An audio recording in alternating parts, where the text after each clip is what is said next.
What's going on, everybody? Back on another episode of the Real Estate Blueprint Podcast. I am your host, Austin, a.k.a. More Than an Agent, here with my Dominicano hermano, Jonathan Soto. What's new in your plate, boss? How's everything? Everything is great. Day at a time, grind at a time, just trying to make a better tomorrow. Day at a day. No, the daily grind, as everyone will hear me say, in every aspect of our lives. Today, another amazing guest that we're going to bring some heat to you. In this particular case, I remember this individual for when I first got into the business, and him and his brother were very active on the real estate space here in New Jersey and in the epicenter of Newark, really getting down into the nitty gritty. And they've expanded their business practices both on what he actually does, as well as the cities and the markets that he's participating in.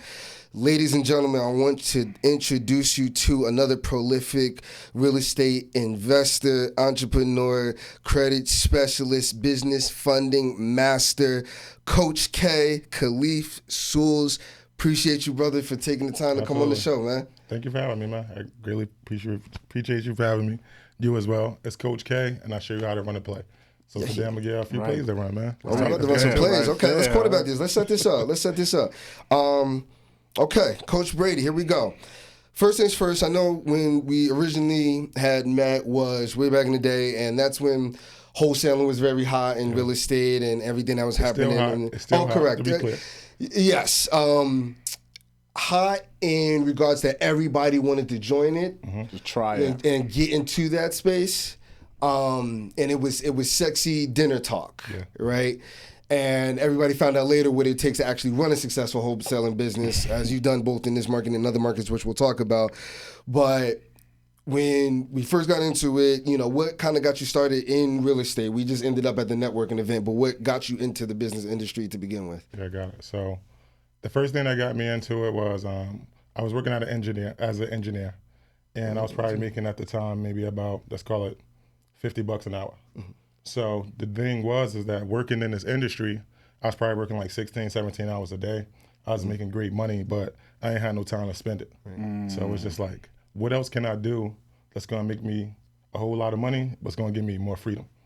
So it was I was up late night one day with my brother, and he seen some infomercial about wholesaling. So I went to bed, and the next day he's like, yo, man, we gotta talk about this thing. I'm like, hold on, you mean to tell me that you could make money in real estate without using no cash and no credit?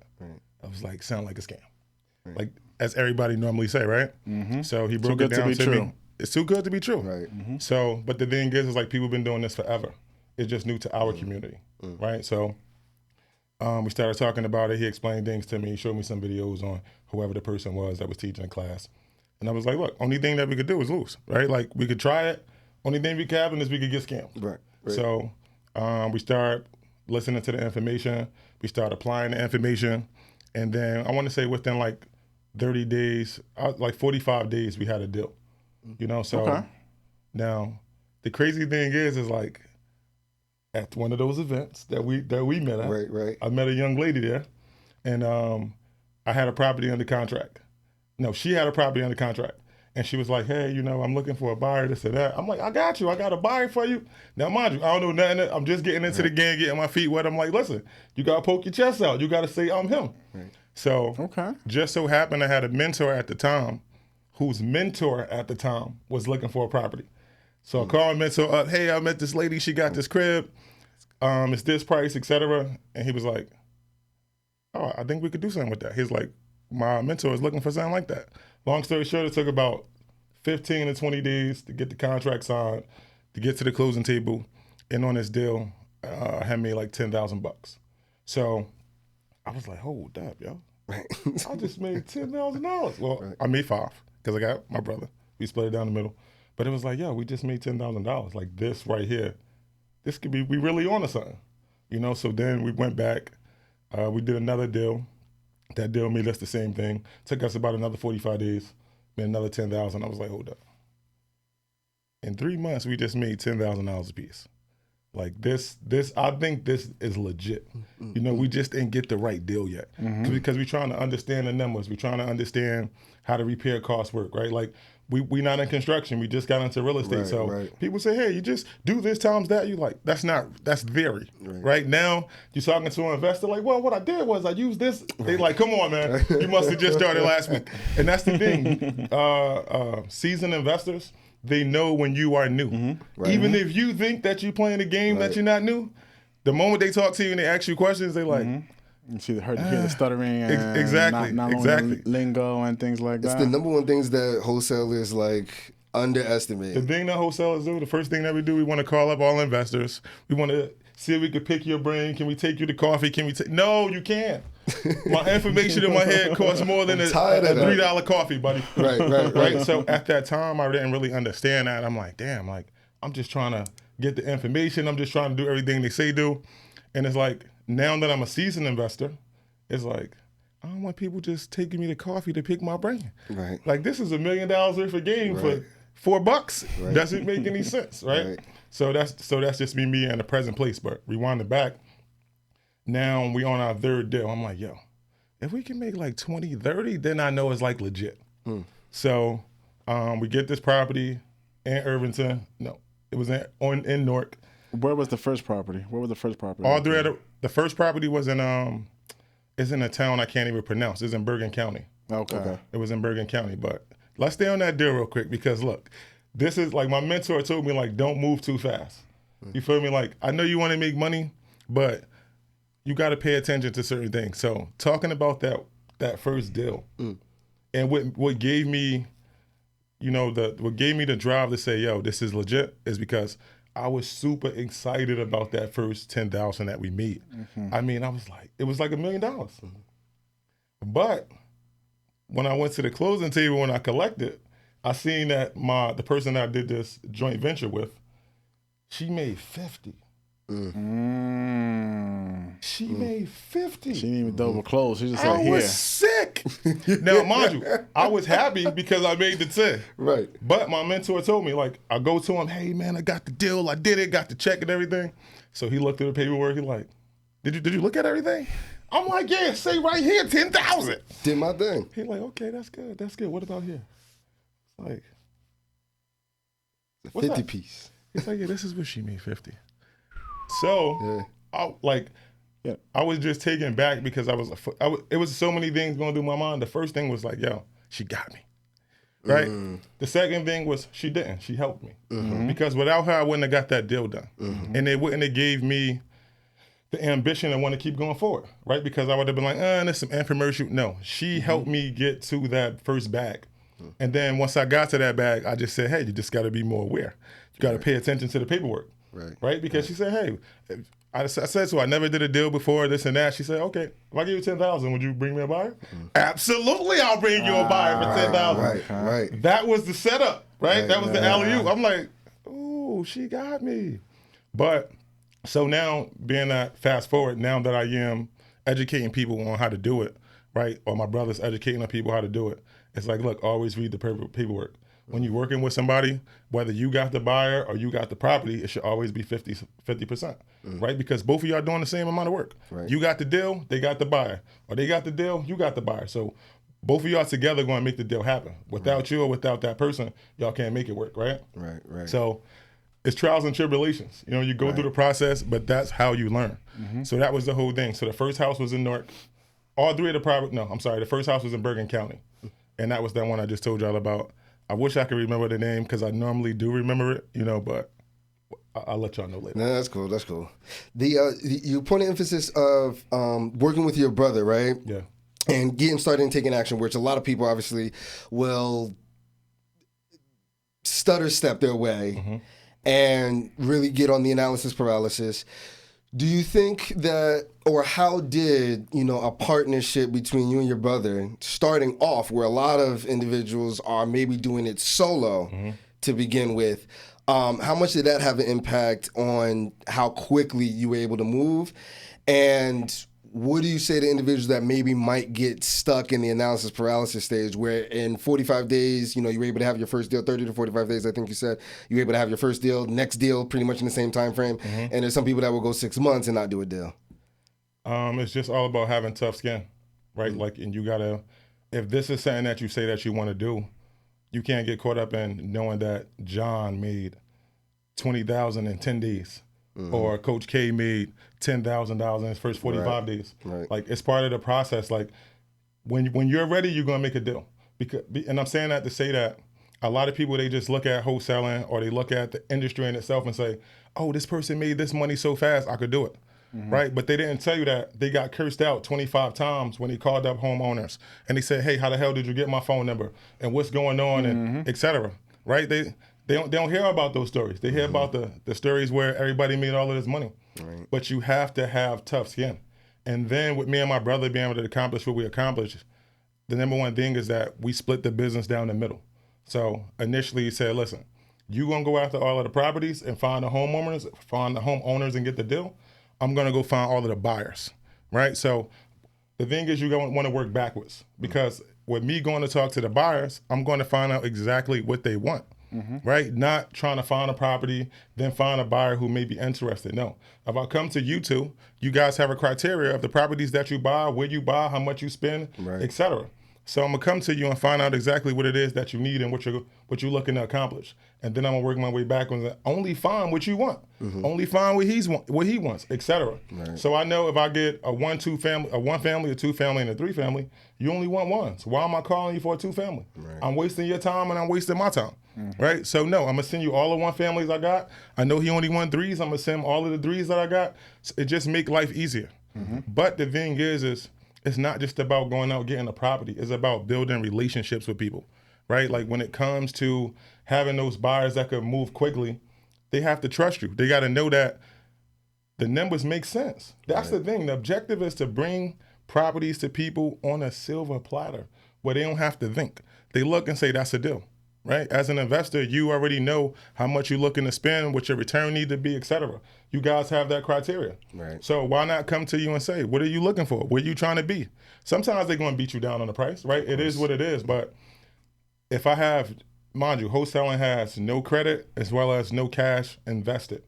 You will spend some cash because you do need to market, right? So want everybody to be clear out there, right? If you're interested in wholesaling, people say you don't need no cash, no credit. You don't. Most of the times. But you do need a couple dollars to market because people need to find your product or your service that you offer. Yep. Right? So the more people that you are in front of, the more people that you could get deals with, the more buyers you can find, et cetera. And that's in any business, not just real estate.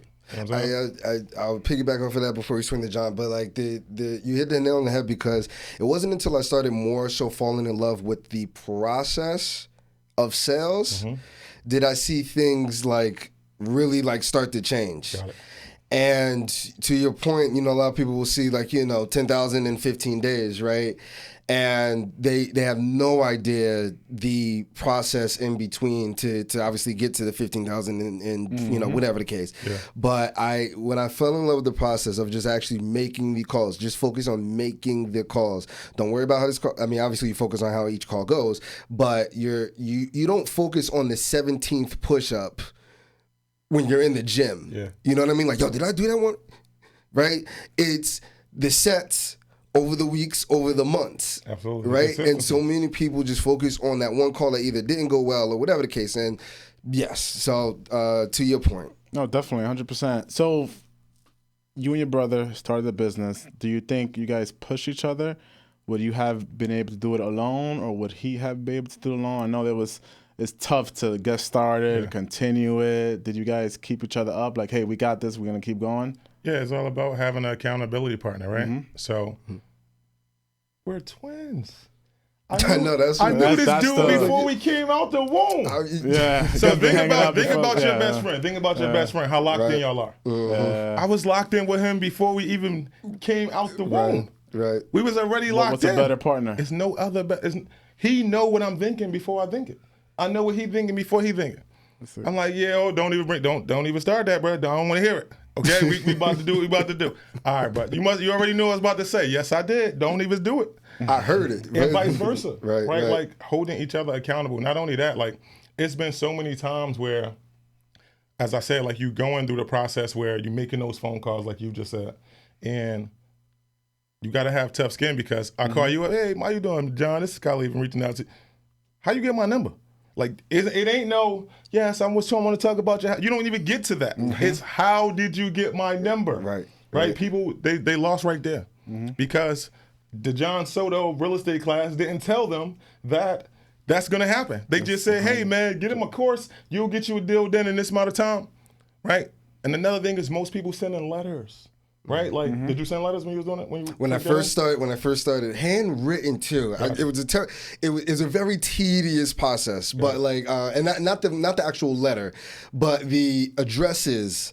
And it got me deals. You know what I mean? Like, I can't even knock it. It's just the fact that yes, and I underestimated the need for a marketing budget consistently over time. Got it. Right? So that's where I felt. But yes, I did do direct mail. I've never sent a letter in my life. Never, ever sent a letter. With it. Hey, I'm picking up the phone. Guess what? I need my yes or no right now. So is it cold calling? Like, did you cold calling? That's all you focus on? Cold calling. I need my yes and the whole thing is like we are searching for certain criteria. So let's just say that we're using a VA to get us a list, to scrape a list, stuff like that. I don't do that anymore. But let's say that we were doing that. How many VAs gonna go out and get the same investors, the same list? Same list. Guess what? 100 of us just sent the letter to their house. They piled up. After they read the first 3, they tired of you. Oh my God! People keep calling here every day, etc. Or sending letters. I'm getting my answer right now, Mr. Johnson. How you doing, Khalif? Yeah, I seen your house at 123 Main Street. The roof is blown off, man. I'm just trying to put a couple dollars in your pocket. You interested? That conversation is totally different than, hi, me and my wife were thinking about buying your, all of the little things that you say. Yeah, I used to do that when I was married. So my wife is interested in buying your house at 123 Main Street. It was so funny because although I got receptive responses, I got receptive responsive, but you're not able to move like quickly enough through it, like when you're like sugarcoating it. So, and it wasn't like sugarcoating, but it was just the fact that like, what was the best way to put it? Mentality. Is the mentality about it, right? So the same way that I said, like when I started falling in love with the process, I don't care anymore. The moment that I stopped caring, like you get so much more favorable results, and it feels like quicker. But it's just the fact that, like, bro, like I don't have time, bro. I know you don't have time. I'm just here. Do you want, like, were you planning on selling? You were planning on selling, and you want a couple dollars in your pocket. I'm here to help. Yeah. You know what I mean? And straight to the point. You almost get the exact difference of like, and it's almost like you're like, yo, do you think I want to be calling you right now? Like, I would rather you find me, but I got to find you. So here we are. But obviously you can see that I'm working. So like, is there something? There's no problem at all, bro. If the house is making money for you and doing what we're supposed to do your thing, keep it. Like, I think most people try to convince sellers to sell when they have no plans of selling whatsoever. And it's just to provide them options. Back out and they waste time. You know what I mean? Or like, when we was dealing with the situation with the lady named, whose first name was D, right? Pause. But we had a deal in which I did find this particular seller, and she wanted to sell her property, but she also didn't want to sell her property. Yeah. And when you get that, like you're either in or out, and when you get that, it'll be like that the entire transaction. Dragon. And the seller, like, see, this is why I didn't want to sell my house. I didn't want to, I wasn't trying to sell my house, and part of it is just like, well, no one told you to sign off on anything. Like, you made this decision. I just was trying to help you. Mind you, you was going to sell the property for $300,000. We got you an offer for $365,000. Why are you complaining right now? Right? But all that to say is that, to your point, like you don't have to be around the bush. The more direct you are, you're able to get past the people that are just simply not interested. Yeah. You know what I mean? But most people are not, what's the word I'm looking for? Most people are not people. Right. So what I mean by that is, like, everybody could talk about it and say, hey, I could jump on the phone, I could do that. You can't. You have no idea. So when you pick up that phone, you can't be the best version of yourself when you talk to this person. You can't be calm, cool, and collective even when they get out of hand, right? Because most people, they're going to get out of hand. Oh, yeah. They want to know, who the hell are you? How did you get my information? And how do you know that I might want to sell my house? I'm going to report you to this. Some people, they think that the phone is a cactus.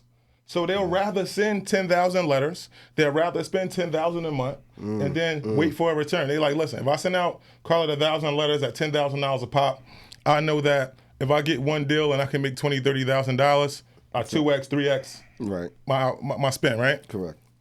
I'm not spending nothing when I pick up the phone. Right. That's no marketing dollars. Right. You feel me? Like people buy from people that are like them. So when I get on the phone with people, Mr. Johnson might say, hey, Mr. Johnson, why are you interested in even selling? Well, my son, he was in the Army. My house is small now. Well, a bit too big for me. It's just me.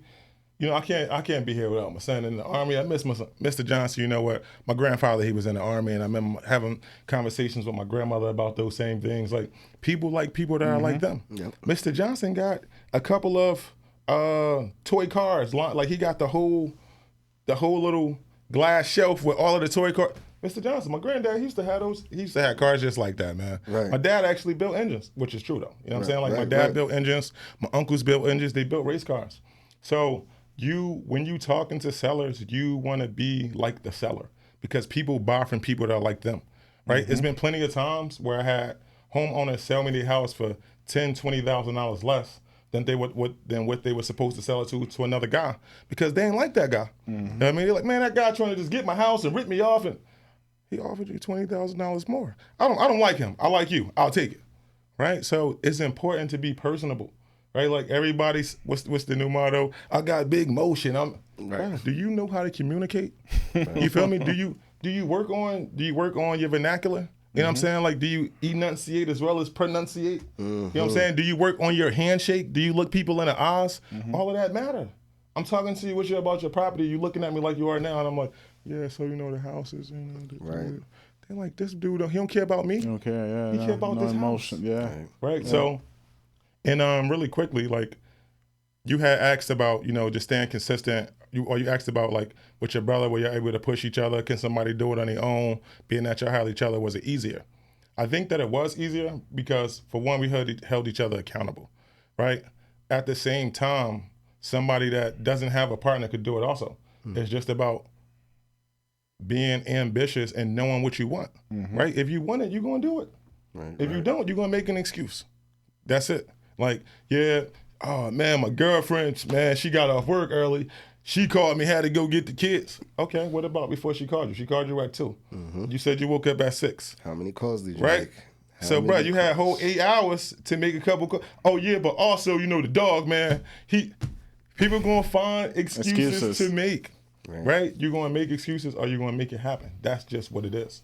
So, my first 2 deals was 30, 45 days, right?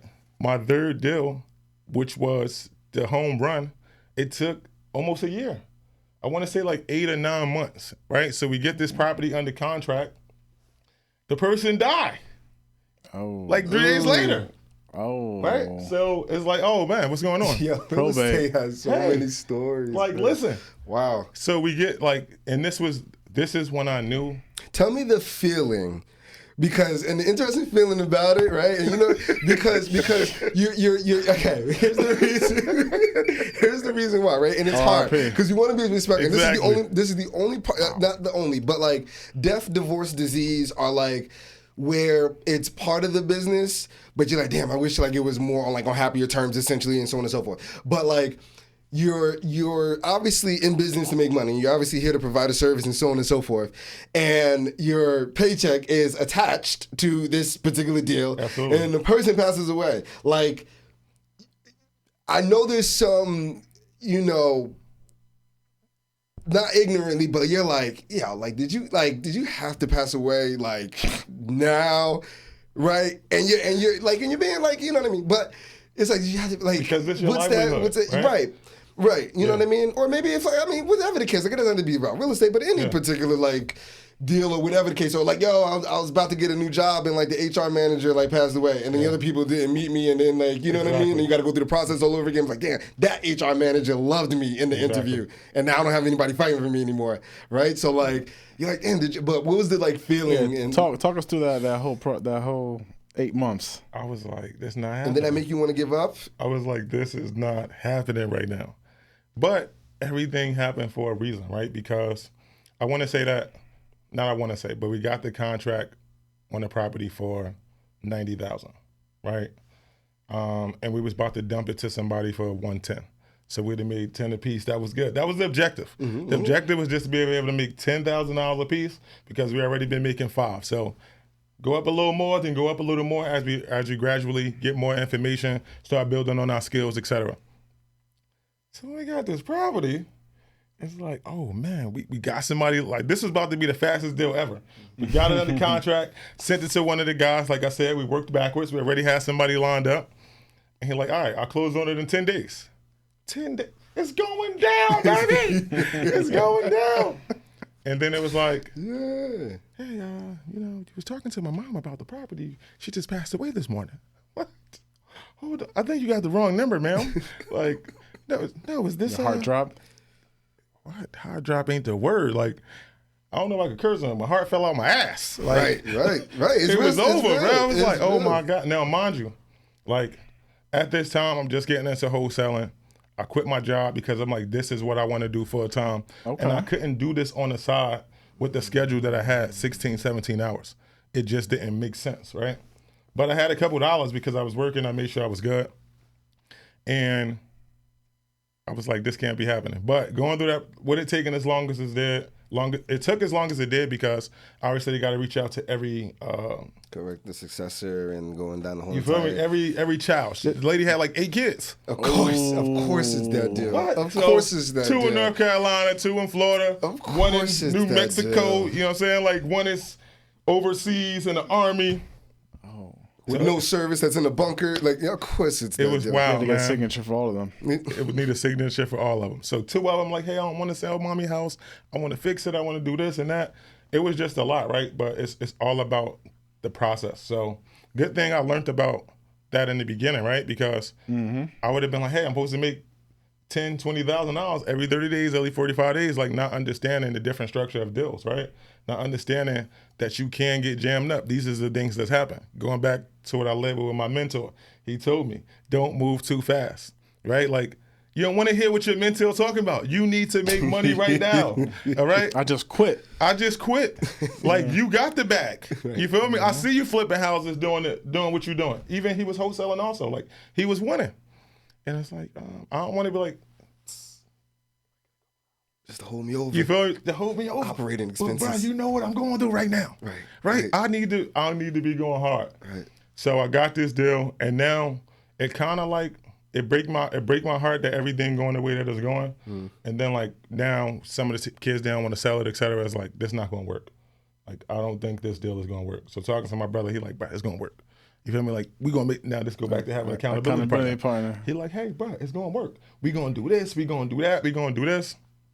8 months went by, 9 months. My brother like, hey, I got a buyer. So now my brother, he got this house under contract, right? I'm supposed to bring the buyer. My guy backed out because that we don't know how long this going to take, right?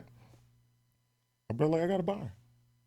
Man, we sell a house for $190K. How did you get everybody to be on the same page? As far as who?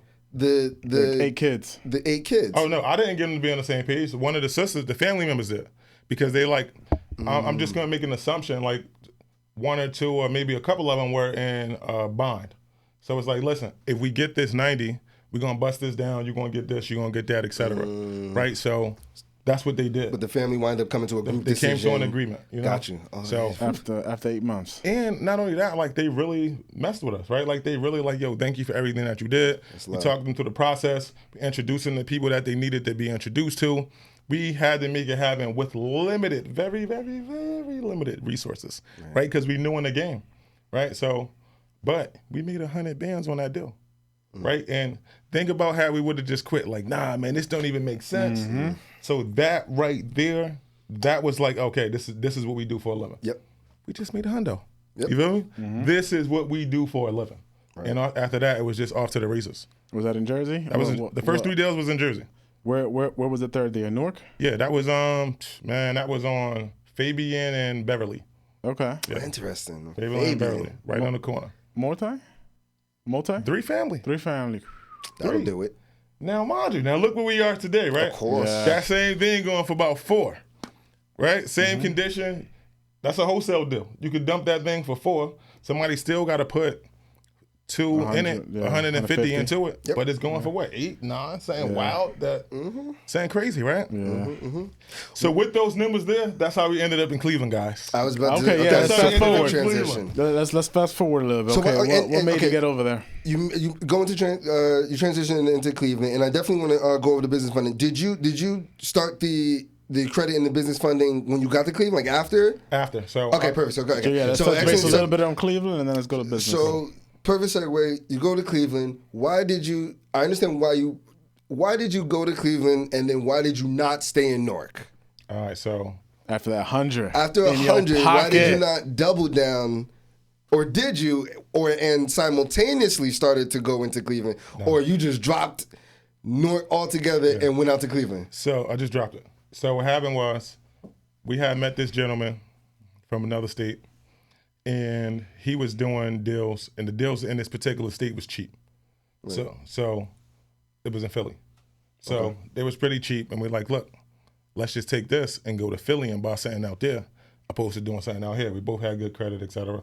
So even if we had to get hard money, private money, whatever, we would have been good. We got 100 in our pocket. So we wound up doing something else. We wound up losing some money, right? And when we lost the money, the conversation with the guy was like, hey, we can't buy this house we're supposed to buy from you today.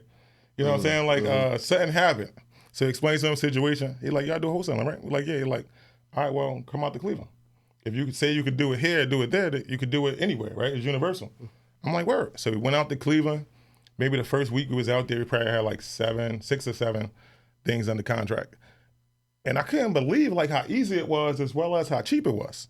So I'm like, At the same margins? I mean, obviously, probably not like a hundo, but like, were you replicating like the 5s, or the $10 gross, 10,000 gross in the spend? Nah. So I thought that's what it would be, but it was more so like, if I could make 2,500 to 5, I'd be cool, because it's all about the value and volume, right? This correct. particular buyer, he was buying a lot of stuff. Yep. So it's like, all right, if I could do 10 deals a month at 2,500, 25 bands. East side, west side?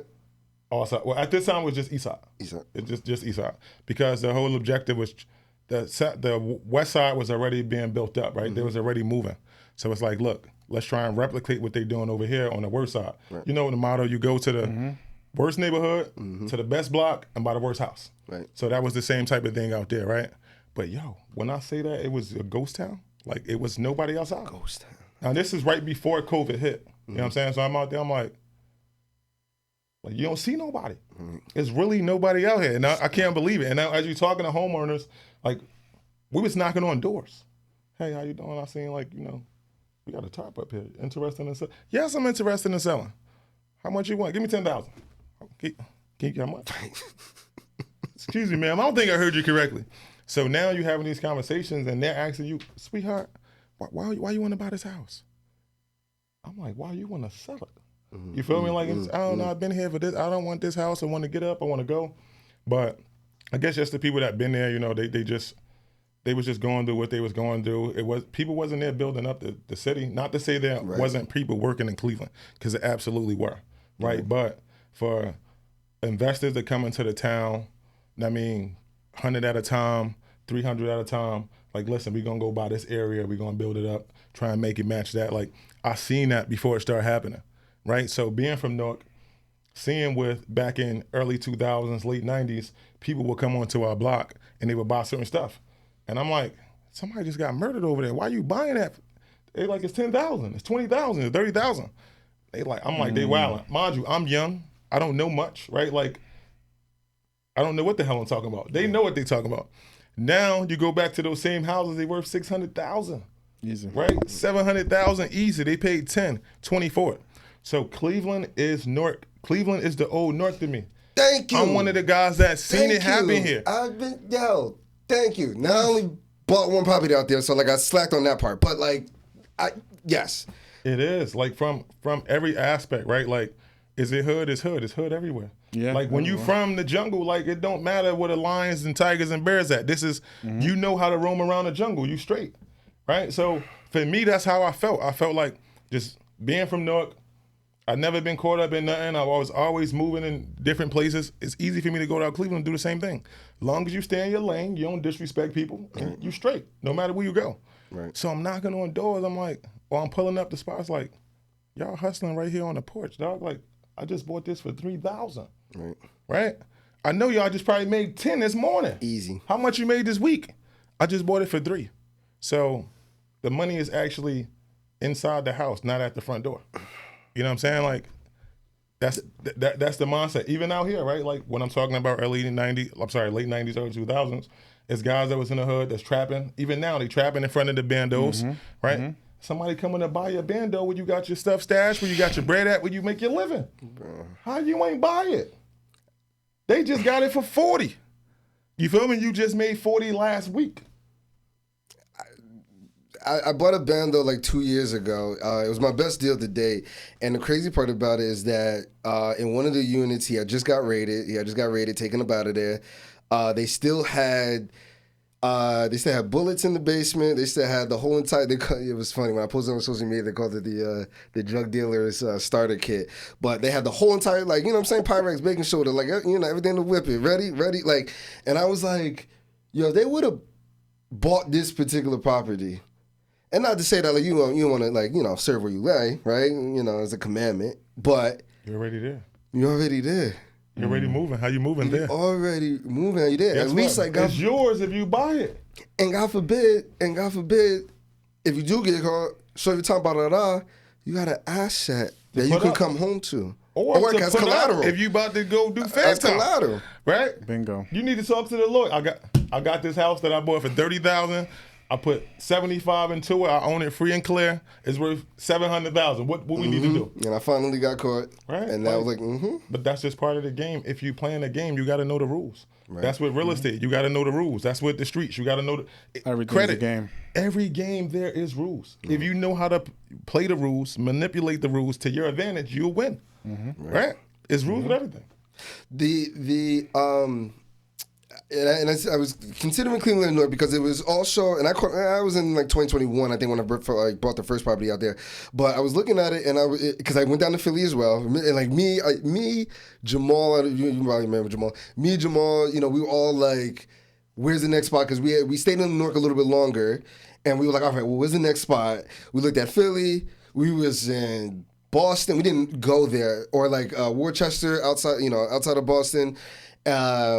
Hartford, Connecticut, because the multifamilies looked, well, except for Philly, but the multifamilies at the other places looked very similar to Newark, right? So I'm still looking. And something that came out about Cleveland, and whatever the case, I go to Cleveland, fell absolutely in love with it. The properties are the almost identical as it is in Newark. City of 400,000+ people, and this is both Newark and Cleveland. City, 400,000+ people, probably 450 now, 450,000+ people, in which 75% of the population rents. And they also had, the entire city was also sectioned off into different zip codes, the same way that Newark was. And the last thing was, it was landlord friendly, quote unquote. You know, there are challenges here and there, but like it was landlord friendly. Landlord friendly, yes. Right, in theory. But if you all have your, you know, they're screwing it off the paperwork and stuff like that. But got all your ducks in a row in theory, you know. And when I say landlord friendly, it might be hard to evict, as it is anywhere. It just is what it is, part of the business. But there is no rent control, right? So somebody moves out, you can raise it to whatever you want. Obviously, you have to get it, but you can raise it whatever you want. No rent control. And there's no limit on the security deposit, which in New Jersey you can only do a month and a half. Interesting. Yeah. So you could do a 10-month security deposit. If you wanted to, somebody got to accept it. But yes. Yeah, someone got to accept it. Exactly. So Okay. Cleveland, you know, so I really felt, you know, that's where my thought process comes. So like you caught it pretty much about 2 years earlier, and obviously you're doing work out there now. So what's your primary focus, and then we'll switch it into how you built the funding and the credit business, which I believe I have an idea of why you chose that particular route. But you get settled in Cleveland, you start doing a couple of deals. What's your mode of operation out there right now? Are you out there right now? I am, but Okay. I'm not really heavy on the real estate side, Okay. so to speak. My brother doing all of that. So Okay, got you. once again, we split everything down the middle. Right now, It's still 50-50? It's still 50-50. So he doing all of the deals over there, and then I'm bringing all the people with the funding that want to get deals. A lot of people, right now, that's the thing. People hit you up like, shout hey, out man, to Kenny. shout out to my boy Kitty. Kitty, I Shout love you, out, baby. shout out to Kenny, man. We got to do another episode, both of y'all on here. K the developer. Yeah. Shout out to him. K the coach, K the developer. Listen, okay. I hear every deal begins with K. You see that? It does, man. Every deal begin with K. Right there. Listen, that's a bar right there. That's a bar. Listen, I might change the slogan on that I one. actually got a track, too, a real estate track. You know what I'm saying? I should have brought that through for y'all. We gonna It's put it in the definitely show notes. fire. You know what I Listen, mean? put it in the show notes. We out here. Put the link out there. However y'all can digest this content, where putting it out there. it forces you to have an imprint on your brain to take action. Absolutely. We serving it any type of way: 100%. podcast, video, music, art, however, whatever the case Everyone is. takes information differently, so Absolutely. always. So okay, so y'all tag teaming on that end. So he's taking more over the whole entire wholesale operation, bringing in deals and so on and so forth. Not even wholesaling anymore. So, Not even wholesaling. No. So right now, we actually built up a team of wholesalers right now that we got bringing us deals. I was gonna ask eventually where y'all wound up taking off of We it. need big bucks now. So you But need Rick- to start Rick- getting into construction. Okay. You need to start fixing stuff, fixing flips, buy and hold. So right now we got a few buy and holds, but it's mainly a fix and flip. Okay, so flips and flips and holds. Yeah. So, but that's the thing, right? Like, so you start off in wholesaling. That's what gets your feet wet, right? That's how you get into the game, understand the lingo, understand what investors is looking for. And then now when you start building those relationships, you can ask a seasoned investor, hey, I just gave you 10 deals. I'm trying to do my first flip. I'm trying to do my first buy and hold.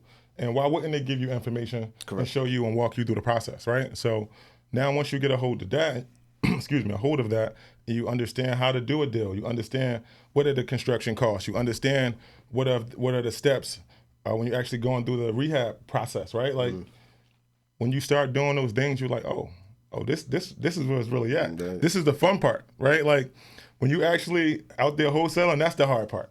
Because the thing is, it has to be a deal. A deal. People just say things are deals. No. A deal has to make sense for me, the homeowner, as well as the buyer. Right. That's a deal. If I just say, yeah, I just got a property under contract. Okay, it's worth $300,000. You got it under contract for $320,000. That's not a deal, buddy. That's a house that you have under contract For $320,000. for $320,000, right? The homeowner about to rip your head off in a few weeks when they don't get their bread. You can't close. Right? Yeah. So just getting all of that information, working with different people, like nobody ever made it to the top by themselves, right? Like nobody. Like right now, if you get public transportation, you need the bus driver to drive you to make sure he hit those brakes and don't run nobody over or smashing the sign. Right. He needs the person that's actually working on the brakes back at the garage to make sure he did his job, right? So, and it's with every aspect of life. Like everybody needs somebody. So I'm saying that I'm able to see further. What they say, I'm able to see further because I stood on the shoulder of giants, right? Like I was able to see somebody have $1 million operation or millions of dollars operation. Another gentleman making $300,000, $400,000, $500,000 a month, right? Like when you're able to see those operations and you hands-on in it, it's like, oh, that's what you got to do, right? Like so, we did all of the nitty-gritty to get to where we needed to get, but you can't go that far without help. You can, right? But there's hitchhikers and then there's people that walk the entire way, right? Real rap, right? There's people that get help along the way and others walk the entire way. So I was where's some of the few that actually was able to get help? And I'm not afraid to say that, right? It doesn't have to be monetary, right? It could have just been, gave me some words of wisdom. I said, hey, that's the wrong thing, that's the right thing. They probably didn't even know that they was giving me that guidance just by telling me that. But I was just able to digest it in that way like, oh, okay, I appreciate that. Right. Let me go do some research on what he told me, right? Not just take it with a grain of salt, but he just said this one thing that clicked. Now you go down a rabbit hole and it's like, oh, that one thing led me to the promised lands. Right. You know what I'm saying? So especially with the hitchhiking analogy, because like a lot of people are like afraid to look quote unquote stupid, right? Yeah. So like imagine like you sitting out there with your thumb out, like waiting for somebody to pass you by, and the person's just like, well, I'm gonna do it myself. They're confident and they walk chest out, all of it, and then right, you hanging out the window, Facts. right? Like because you got denied by thousands of cars, and then one simple individual is just like, I'm on the way. But that's just like, I tell people all the time, one of the hardest things to do is get the people around you to see that you actually changed, right? Because like you guys, before y'all got into real estate, right? Hypothetically, you could have been an engineer, right? You could have been a trash, you could have been a garbage worker, right? Like shout out to the garbage workers out there, you know, but it's real. Like that was your job. But you say, you know what? Damn, I'm doing this all the time. My man just told me about this information. Let me go in the house and listen to it, right? Let me go read it. Let me go research it. So somebody gave you some information that could change your life. But a lot of times, free information fall by the wayside because they're like, man, I could go get such and such course for $5. This guy trying to give me this information.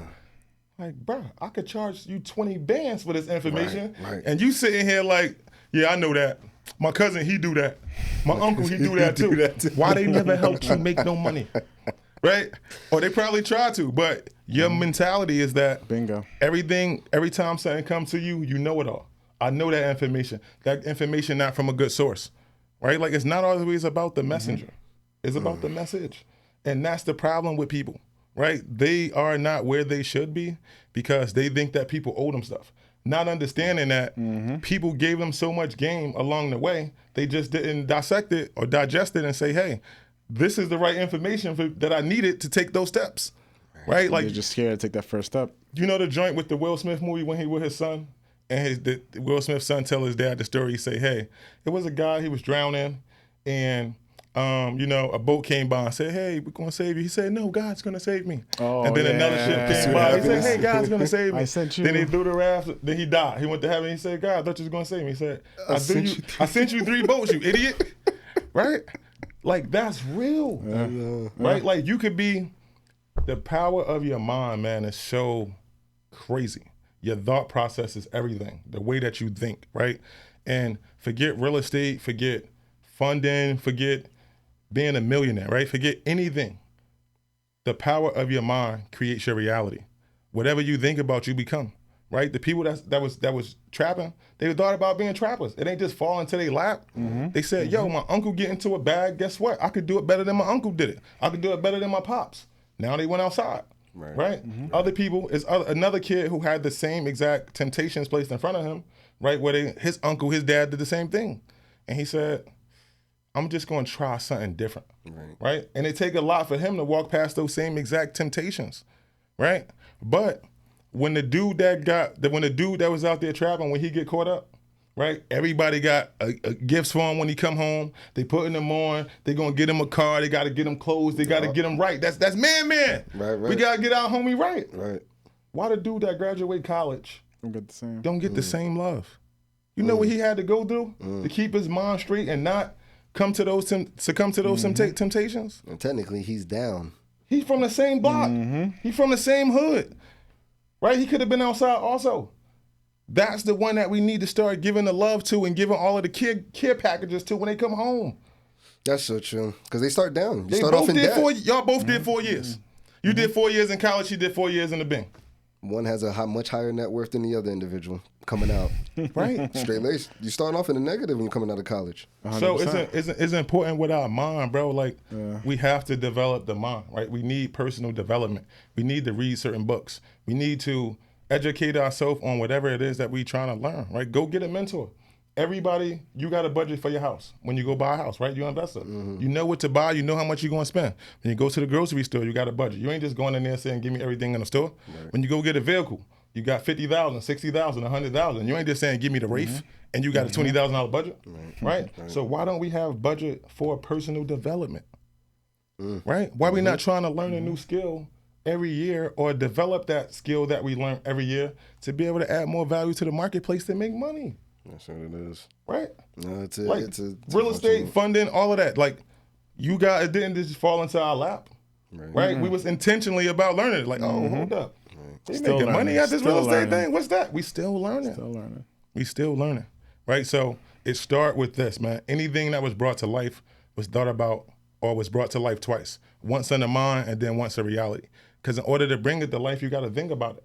Right? So it's just important that we tap into our true selves, man, and just understand that we are universal beings. And I don't want to get too deep. You feel what I'm Come saying? on, coach. Let's go, I don't coach. wanna get too deep. Let's go, coach. Yeah, But it all I do start want with to the touch mindset. on the business funding. Yeah. Let's transition to that while we descend Yeah, 'cause we got this 10 minutes podcast. Gotcha. Talk to me about the transition. how do you get into the business funding? Give us a few tips for people who want to get into that, credit, all that good stuff. So with the funding, I got into funding because I needed deals. Well, I had deals, but I needed capital. So I'm like, why use my own bread?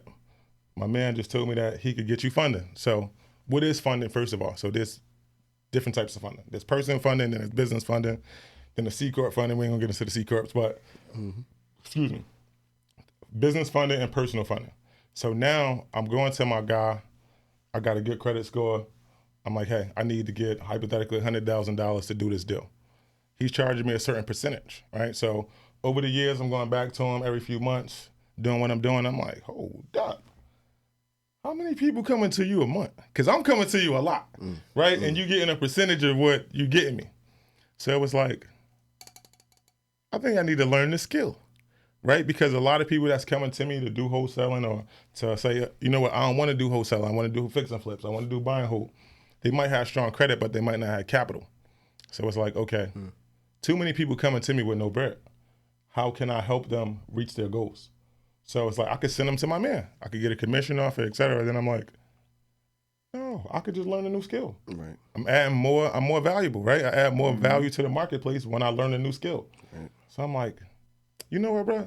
I'm gonna give you 15 bands, and you show me how to do it. He was like, 15 bands, 15 bands. Right. He showed me how to do it, and then once he showed me, it was just like, I just paid you 15 bands for this, right? Because it's just so simple, right? Like that's how it be. It was like, Right. But nonetheless, like it was valuable information and was well worth it. I made that 15 bands 15 times. That's the most important part. Right. Not only that, I can teach you, I can teach him, I can teach anybody how to go out here and set yourself up for success, right? So that's how I got into it. Doing these real estate deals, being needing capital and saying, hey, I've been paying this guy XYZ percentage for him to bring me the deals all along.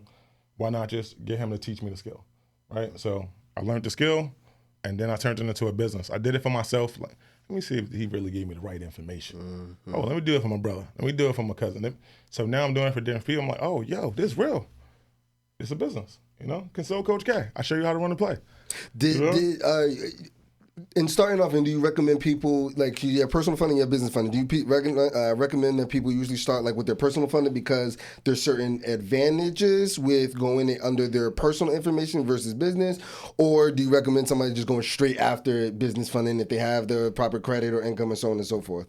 I would say that it depends, just because a lot of times you'll hear guys say that you need to have your LLC seasoned for at least 2 years, right? For the business funding, yeah. Correct. And the reason for that is because you're able to access more capital, right? Like you look more credible, you've been around for longer, right? And then it's also about building relationships with banks. So you also hear people say, hey, if you get an LLC, you get one today, I can still get you business funding today. That can happen, right? But you just don't get as much capital as you would have got had you been seasoned, right? But it's all about having relationships with these institutions. So I would tell people at least 6 months, right? And the reason I'm saying 6 months is because I just started my LLC. I got a few different bank accounts. So you're gonna go get bank accounts with the institutions in which you wanna get credit cards with, right? So if I wanna be with Chase, if I wanna be with Navy, I'm gonna go get me some accounts with them, personal, as well as I'm gonna set my business accounts up with them also. So they're like, oh, he rock with us. He got personal account with us. Whether it just be checking and savings, he got a personal credit card with us, and now he actually business banks with us, right? So when you go to apply for that credit card from that particular institution, they're more likely to give you the highest limit possible because you're already with them, right? So everything is about relationships. Right. So going back to what you said, personal or business, it just depends on what you're trying to accomplish. So that's the number one key. I always ask my clients, when they come to me, hey, I need funding for what? What you looking to do, right? Because you need an exit strategy. That's the number one thing. Correct. Right. So if most of the guys that come to me are real estate guys, they already know they could do a fix and flip in 90 or 120 days. So they could flip that money 3 or 4 times if it's 0% interest in 12 months, right? If they got 24 months, 18 months, they really up. Right. They turned that money so many times. Whereas somebody might come to me with a barbershop idea. Hey, I want to open a barbershop. I'm pretty good. I do. And I'd be like, okay, how much are you making? Like, I'm asking them questions because the thing is, like, I don't want to jam them up with getting them funding that they can't pay back. The objective is to set you up for success. not to cripple you just because you heard about this new funding thing. Right. So it basically all is going to matter all where you're at. Right. So if you somebody who doesn't have a business, you have good personal credit, I would say, hey, you can go out here and go get personal funding. You get some high limit credit cards, and you don't have to even do nothing with them, right? You just got them on hand because you can twist your knee and not have insurance, right? And need to get surgery. That costs $30,000. Guess what? You got $75,000 in credit cards that's just sitting around, right? So just having money on hand when things happen, that's really important. Everybody don't got 20, 30, 10, even $5,000 laying around. Most people working check to check. Right. And then another thing is there's so many people that come to me who might have 2 or 3 $10,000 credit cards. They're like, I'm broke. I don't know what to do. Just liquidate these cards so you can have a couple dollars in your pocket. Right. But you still need what? An exit strategy. You need a play. So I can show you how I'm going to help you, but how are you helping you? Right. What is your plans? What is your idea? Write your goals down. Write down everything that you're trying to accomplish. Don't just have it in your head, because if it's in your head, it's not a plan. It's just an idea. Right. Because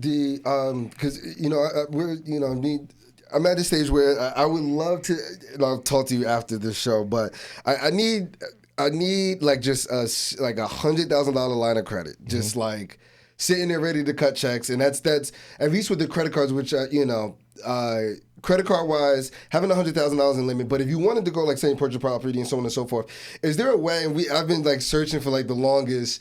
Is there a way that, like, without the cash advance interest rate, is there a way that you're looking at the $75,000 in credit cards? You're like, yo, there's a potential opportunity, and it costs $75,000. I can flip it, buy whatever the case. I can flip it in 3 months, pay off all the credit cards. How can you access that cash without, like, the cash advance portion of it? Is there a way to do that, or is it strictly? If it's strictly, that's okay. That's fine. That's fine. Yes. But yes, sir. Is that the case? Okay, fine. Okay, fine. AccessTheBread.com. AccessTheBread.com. Yeah, right now the website is under construction. AccessTheBread.com. Bread. AccessTheBread.com. AccessTheBread.com. AccessTheBread.com. It's under construction right now. Cool. The next week we're gonna be up and running. Access the bread right now. By the time this is live, we're gonna be live. By the time this is live, when this go live, we're gonna be live. That's okay. So, and that was my thing, only because it's just been way easy for me to get, like, credit, like personal credit cards, like, right. And I do have a couple of business cards, so those are coming in, so that's fine. But that golden, just nice $100,000 line of credit, or two $50,000 lines of credit is just what I need. So the thing is like, a lot of times when people start thinking about using their credit cards, the first thing they say is like, hey, only can get a certain dollar amount because of the cash advance, right? Right. So we're not doing cash advances. Right. We liquidating the card, right? So that's a total.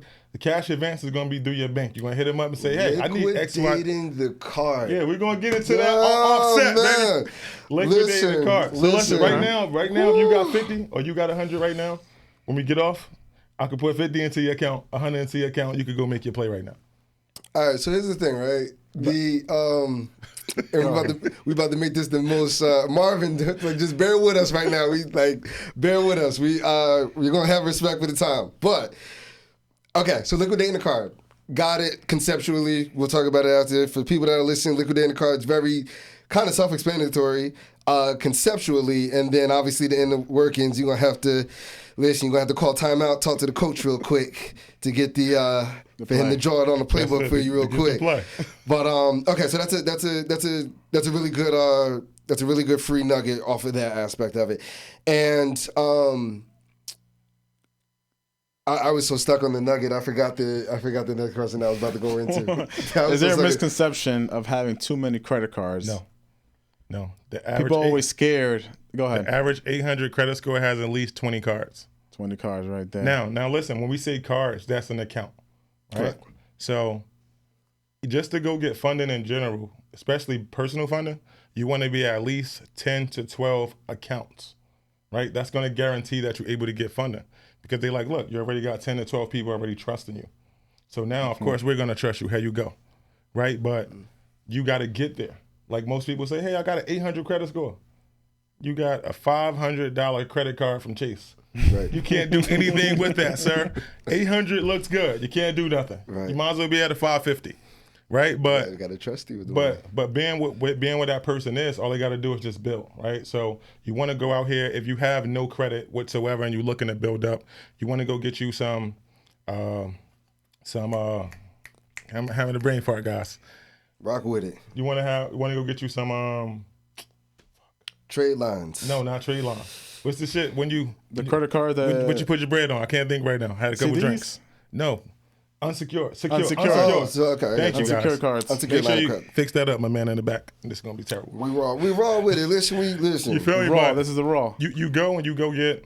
Let's just say you go to, and I give you a few gems. Go to Andrews Federal Credit Union. Go get 2 unsecured loans with them at $1,000 a piece. That's $2,000. Then you go to Air Force Federal Credit Union. Go do the same thing. Go 2. Then you go to Navy Federal. You go get 1, and then you get also get an unsecured card. Right. So that right there, you already got 6 accounts. Right. So not including if now you got those accounts. Let's just call it for 3 months. Got those accounts. Now you can start applying for different things because you're showing that you're credible now. Right. You paying stuff on time. Not only that, it's your funds. Right. So now you could go get this unsecured loan, and just quick gem, get this unsecured loan for $1,000, $2,000. Then you go there in 30, 90 days, or even the next day, you go take all of the bread out, right? Because remember, you put up your 1,000, they gave you 1,000. So you go back within that week, within the 30 days, you go pay it down 90%. So you go pay 900 of that 1,000. Right, so now you look good. Your credit score going to shoot through the roof. The next day you do the same thing. You go pay back another one of those loans. You go pay back another one of those loans, and it show that you're doing what you say that you're going to do. But now when you pay off these loans, they're like, oh, he doing his thing. Let us give him a $3,000 credit card, a $5,000 credit card. That's why you want to start with at least 1,000, right? You don't want to go put 200 in, because then they're going, when they say, okay, he paid this for 3 months, then they're going to give you 500. 600. So now we want the bag, right? So we go in. If you got money sitting around, not a lot of people do, but let's say you got 10,000. You take 10,000, you go open up 10 different accounts at $1,000 a pop, and 90 days to 120 days. You know, whether they're secured loans, you just pay those back because you already got the bread. You put in your bread, you took your bread out, and you just put it back, right? Now they're like, oh, he's credible. Now, guess what? Now banks want to give you stuff, right? They want to invest in you because you invested in them. So you just got to know the rules, right? There are rules. It's yeah. Unfortunately, you guys are gonna have to tap in with Coach here. And listen, we did everything that we could possibly do within the hour that we have for this particular podcast. But if that's not enough for you to at least take action, I don't know what else we can do. We literally are giving you the blueprint. You know what I mean? So listen, we're giving you the play. Okay? The play. We're giving you the play. I need you to go down there, set the down screen for my man to come off. He wide open. He gonna knock it down, Coach K. Knock it down. Unless they were like the Knicks last night, and we not knocking nothing down. But past 2 games. That's past 2 games, but whatever, man. Hopefully my guys get their stuff together. And listen, as we start our descent here, I'm good on questions. Just Khalif, where can people find you at? Where can people, social media, websites? You know, you talked about the website that's under construction. Yeah. Where can people get in contact with you if they want some more info? They want to tap in with you. They want to get on the team with you. They want to be coached by you. Where can people find you at? So Console Coach K, that is my IG. That's all of my handles, IG, Facebook, etc. But if you go to Coach K, you go to the bio. If you're looking to get funding, you can actually fill out the application that's in the bio. If you're looking to get on a call with me, you could set up a date and time, jump on the calendar. And if you try to check out the website, accessthebread.com. Accessthebread.com. And like I said, about time this episode is out, we'll be up and running, under construction right now. But the objective is to help you access the bread. That's the job. That's the goal, right? So, listen, man, this is an eye-opener, episode for me. I love, these types of episodes because they're also, I get to be selfish with it and get my own kind of questions in there with the intent of obviously bringing value to the audience, but it's ones that help us, make moves to the next levels in our business, respectively as well. So listen, in today's market, you're going to have to get creative. You are going to have to, obviously put your mind in a space to think outside the box. And we are here to be able to bring you those resources for you to be able to continue making moves as the real estate market continues to adjust indefinitely, no matter what. After all of this, this is your host, Austin, aka More Than an Agent, and my co-host, my Dominican hermano, John Soto. John does real estate, More Than an Agent.